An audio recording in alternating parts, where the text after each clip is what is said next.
Salut à tous, salam, très heureux de vous retrouver pour vous présenter la suite. Alors, dans cet ouvrage, il s'agit avant tout de proposer une nouvelle piste pour aborder l'enseignement de Jacques Lacan. L'idée est de le lire à partir de la profession de foi de l'islam. Mais mon but n'est pas de mettre en avant l'islam, mais d'essayer d'éclairer au mieux l'orientation lacanienne. L'objectif est d'isoler la véritable source. Si je pars de la profession de foi de l'islam, c'est parce que l'ensemble de l'enseignement de Jacques Lacan gravite autour d'elle. En tous les cas, cette voie de l'islam me paraît être celle qui correspond le mieux, qui cadre le mieux avec l'orientation lacanienne. Je pense tout simplement que c'est la meilleure voie à suivre, la plus appropriée pour lire Lacan. C'est une hypothèse qui dérange, mais elle indique une direction tout à fait pertinente. Elle permet de révéler quel est le véritable soubassement, le véritable pilier de l'enseignement de Jacques Lacan. La psychanalyse a toujours été d'une certaine façon scandaleuse. Et ce que je propose ici au fond, ce n'est rien d'autre que de poursuivre ce scandale. Dire que le grand secret de la psychanalyse, c'est la profession de foi de l'islam. C'est un scandale, mais ce scandale permet de mieux saisir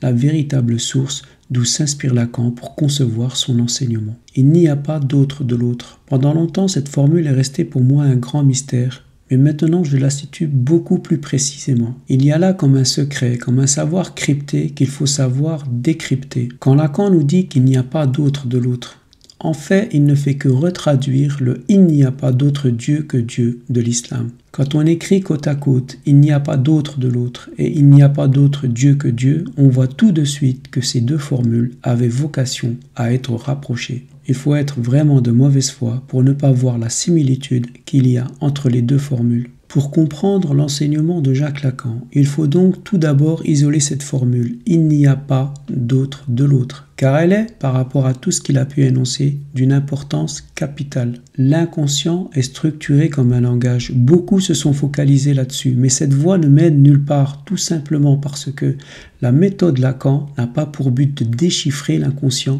comme a pu le faire Freud. La formule la plus importante à retenir, ce n'est pas « l'inconscient est structuré comme un langage », mais « il n'y a pas d'autre de l'autre ». Car Lacan est principalement guidé par cette formule. Elle gouverne son enseignement de bout en bout. La seule prise en compte de cette formule permet de rendre compte de la logique lacanienne. Ce qui est décisif chez Lacan, ce n'est pas « l'inconscient est structuré comme un langage », mais « il n'y a pas d'autre de l'autre ». Je vous assure, ce n'est pas sans raison que dans son séminaire « Le désir et son interprétation », il la présente comme le grand secret de la psychanalyse. Donc, pour pouvoir déchiffrer l'enseignement de Jacques Lacan, il faut déjà isoler cette formule. Il n'y a pas d'autre de l'autre. Ensuite, il faut bien voir d'où elle vient. D'où Lacan peut-il tirer cette formule? Cette formule ne vient pas en tant que telle de la psychanalyse. Lacan ne l'a pas trouvée chez Freud, mais dans la tradition islamique.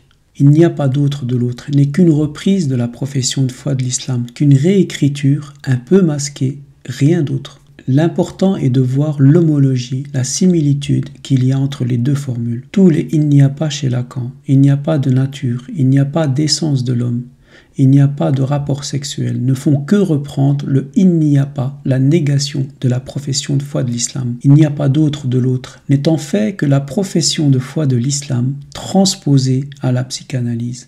Il faut bien s'en apercevoir pour pouvoir apprécier la suite.